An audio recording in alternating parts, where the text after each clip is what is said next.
Ce jeune garçon de 15 ans a volé plus de 100 millions d'euros en Bitcoin provenant des portefeuilles des plus grandes fortunes du monde de la crypto-monnaie. Et avec cet argent volé, il vivait la vie de rêve. Des montres de luxe, des bouteilles de champagne, des voitures de sport, etc. Je m'apprête à vous raconter l'histoire folle de ce jeune New-Yorkais de 15 ans et comment il a dérobé des millions d'euros à des centaines d'innocents. Et restez jusqu'à la fin car je vais vous partager une technologie qui va vous permettre de protéger vos cryptos, histoire de ne pas vous faire pirater.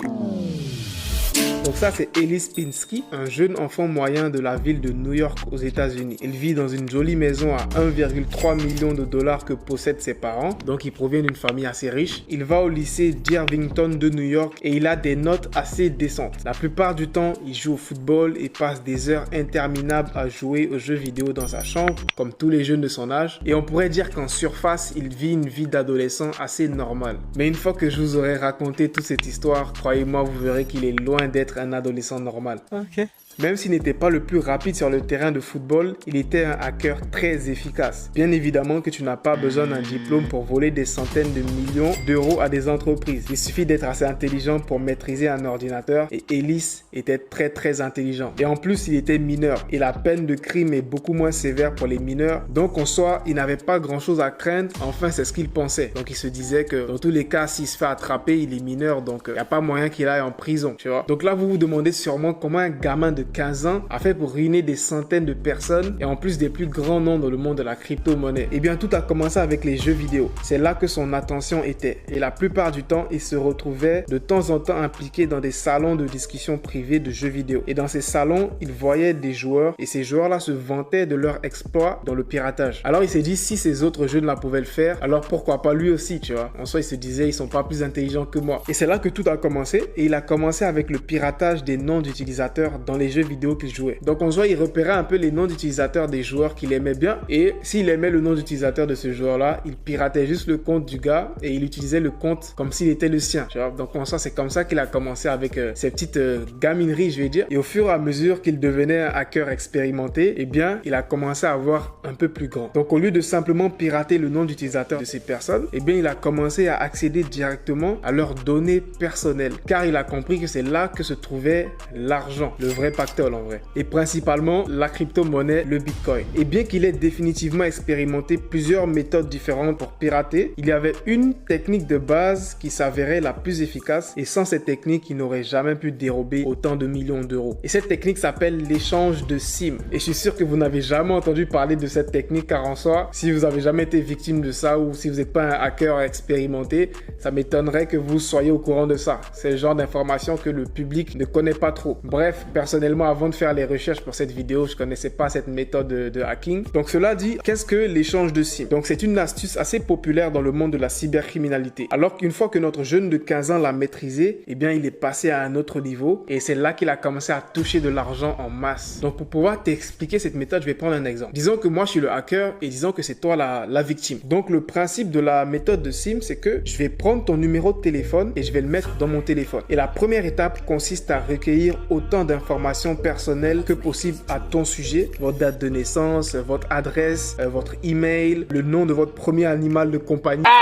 le maximum d'informations personnelles à propos de toi. Et crois-moi, lorsqu'une personne a accès à ton téléphone, elle peut facilement trouver toutes ces informations-là. Donc une fois que j'ai obtenu toutes les informations de base et toutes les réponses à les questions de sécurité potentielles, donc là l'étape numéro 2, elle consiste à juste contacter ta compagnie de téléphone et dire que j'ai perdu l'accès à ma carte SIM et que je veux une nouvelle carte SIM de remplacement. Donc là, ce qui va se passer, c'est que la compagnie de téléphone va me poser les questions de sécurité pour savoir vraiment est-ce que je suis le propriétaire de cette carte SIM là. En soi, je suis pas le propriétaire, c'est ta carte SIM, mais puisque j'ai pu accéder à ton téléphone et avoir toutes les informations personnelles à propos de toi, et bien lorsque la compagnie de téléphone va me poser les questions de sécurité, à savoir votre nom, votre ville de naissance, le nom de jeune fille de votre mère, etc. Bien évidemment que j'aurai les réponses à toutes ces questions et je pourrai passer ce test là et la compagnie de téléphone va ensuite m'envoyer votre votre carte SIM à mon adresse. Donc maintenant, ce qui va se passer, c'est que j'aurai accès à votre carte SIM, c'est-à-dire que tous les appels que vous allez avoir, eh bien, je les recevrai aussi, et tous les messages que vous allez recevoir, eh bien, je vais les recevoir aussi. Eh bien, vous savez très bien que les sites internet, comme par exemple les sites internet de la banque et tout, lorsque vous essayez de vous connecter sur votre banque, on vous enverra souvent un code de confirmation par SMS. Et vu que moi, j'aurai accès à votre carte SIM maintenant et à vos messages, eh bien, tous les codes de confirmation de votre banque, eh bien, j'y aurai accès, et donc logiquement, j'aurai accès à votre compte en banque. Donc bref, c'est en ça que consiste la méthode de l'échange de SIM, et c'est comme ça que notre jeune de 15 ans a volé des millions d'euros à des centaines d'innocents. Donc là, vous vous demandez sûrement, mais pourquoi est-ce qu'il a volé des bitcoins et qu'il n'a pas tout simplement volé directement l'argent provenant des comptes en banque de ces personnes-là, puisque en soi, il avait accès directement au compte en banque de ces personnes? Eh bien, tout simplement, c'est parce que les transactions des crypto-monnaies sont très difficilement traçables comparées à des transactions sur des comptes en banque, tu vois. Il aurait très facilement pu se faire démasquer s'il volait directement l'argent des comptes en banque. Du coup, il a préféré le faire en crypto car c'était moins traçable. Enfin, c'est ce qu'il imaginait. Du coup, du fait que c'est assez difficile de tracer les transactions dans les crypto-monnaies, donc ce genre de vol à la crypto, ils sont très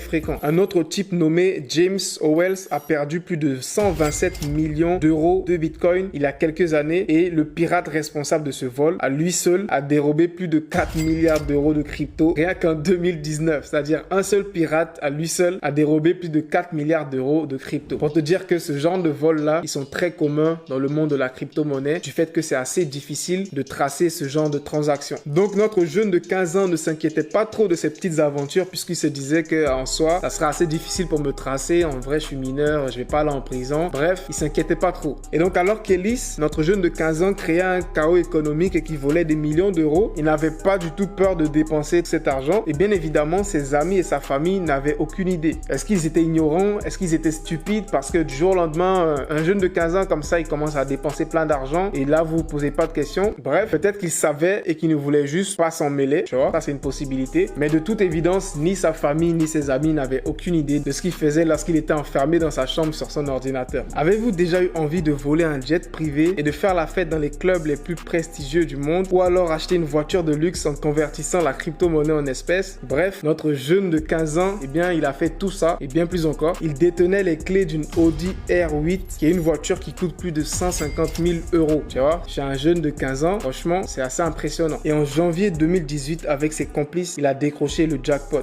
23,8 millions d'euros dérobés chez un grand nom de la crypto-monnaie du nom de Michael Turpine. Mais il s'avérait que c'était trop beau pour être vrai, tu vois, parce que Michael, c'est l'un des esprits fondateurs de la technologie de la blockchain et de la crypto-monnaie. Donc en soi, il ne prévoyait pas se laisser faire après un aussi gros vol. Donc Michael a décidé de lancer une enquête concernant ces cryptos qui ont été volés, et c'est là que la situation a commencé à tourner au vinaigre pour notre jeune de 15 ans. Donc les avocats ont pu tomber sur des enregistrements audio, et dans certains de ces enregistrements-là, le nom de Ellis, notre jeune de 15 ans, est apparu, et c'est là qu'ils ont eu assez de preuves évidentes qu'il était impliqué dans ce vol de 23 millions d'euros de bitcoin. Du coup, il a été poursuivi pour dommages et intérêts de 23 millions d'euros, rien que ça à 15 ans. Et le geste sournois que les avocats ont eu, c'est-à-dire qu'ils ont attendu que le jeune ait 18 ans pour qu'il soit majeur avant de vraiment poursuivre les attaques contre lui, tu vois. Parce qu'en soi, il avait 15 ans. Même si tu poursuis un jeune de 15 ans, dommages et intérêts de 23 millions, ça m'étonnerait que tu gagnes grand-chose parce que c'est un mineur. Mais ils ont attendu qu'il ait 18 ans, et à son 18e anniversaire net, bam, ils ont engagé direct les poursuites. Cette histoire met encore en évidence le manque de sécurité de la majorité des portefeuilles de crypto-monnaies. Et si vous êtes comme moi, à la fin de cette vidéo, vous allez sûrement être parano et vouloir protéger au maximum vos crypto-monnaies si vous en avez. C'est donc pour cela que je vous présente Zengo. Donc Zengo est le portefeuille de crypto-monnaie le plus sécurisé du Web3, car ils utilisent un type spécial de sécurité cryptographique appelé le MPC. Comme la plupart des portefeuilles crypto, Zengo offre un accès en chaîne à vos cryptos. Donc vous pouvez les garder vous-même. Et vous pouvez aussi acheter et revendre des NFT grâce à votre portefeuille Zengo. Et contrairement à certains des portefeuilles les plus connus, Zengo est multi-chaîne, c'est-à-dire qu'il prend en charge plus que l'Ethereum. Donc il y a l'Ethereum, il y a le Bitcoin, le Tezos, le Dogecoin et beaucoup d'autres crypto-monnaies. Mais le plus important avec Zengo, c'est qu'il regorge de deux grosses innovations très importantes. La première innovation, c'est qu'ils disent avoir supprimé la vulnérabilité traditionnelle des clés privées en utilisant un type de cryptographie qui est appelé le MPC, qui est le Multi-Party Computation. Donc qu'est-ce que le MPC signifie? Tout simplement, cela signifie que vous ne pouvez pas perdre votre clé privée crypto, car en vrai, il n'y a pas de clé à perdre. Donc la majorité des personnes, lorsqu'elles perdent l'accès à leur portefeuille de crypto-monnaie, c'est parce qu'elles ont perdu leur clé privée. Tu vois, la clé privée, c'est un enchaînement de caractères que tu dois garder au cas où tu as besoin de récupérer ton portefeuille. Donc une fois que tu perds la clé et que tu n'as plus accès à ton portefeuille, c'est fini. Mais là, dans notre cas avec le MPC, eh bien, il n'y a plus de clé privée. Donc en soi, vous ne pouvez pas vous faire pirater votre clé privée et donc vous ne pouvez pas vous faire voler vos cryptos niveau NFT. Le MPC est une technologie très cool qui a été utilisée par des institutions à plusieurs milliards de dollars pendant quelques années, mais c'est la première fois que cette technologie-là a été mise disponible dans un portefeuille crypto traditionnel. Pour des gens comme toi et moi, pour pouvoir l'utiliser pour la sécurité de nos crypto-monnaies. L'innovation numéro 2 de Zengo, eh bien, Zengo utilise la biométrie faciale cryptée pour s'assurer que vous pouvez récupérer votre portefeuille si votre téléphone a été perdu ou volé. Donc, ils utilisent une authentification à 3 facteurs qui comprend la biométrie faciale 3D, donc c'est la reconnaissance faciale. Et cette authentification est cryptée et stockée en privé, ce qui signifie que votre compte ne peut pas être pris en charge par quelqu'un si ce n'est que vous. Donc, pour les intéressés, je vous mettrai le lien de Zengo dans la description. Et je tiens aussi à préciser qu'ils ont un service d'assistance qui est disponible 24 heures sur 24, 7 jours sur 7 si vous avez des questions, si vous avez des préoccupations. Donc merci à Zengo d'avoir sponsorisé cette partie de la vidéo. Donc voilà, c'était l'histoire de notre jeune de 15 ans qui a volé une centaine de millions d'euros. Dis-moi dans les commentaires ce que tu en as pensé et on se retrouve à la prochaine vidéo. Allez, peace out.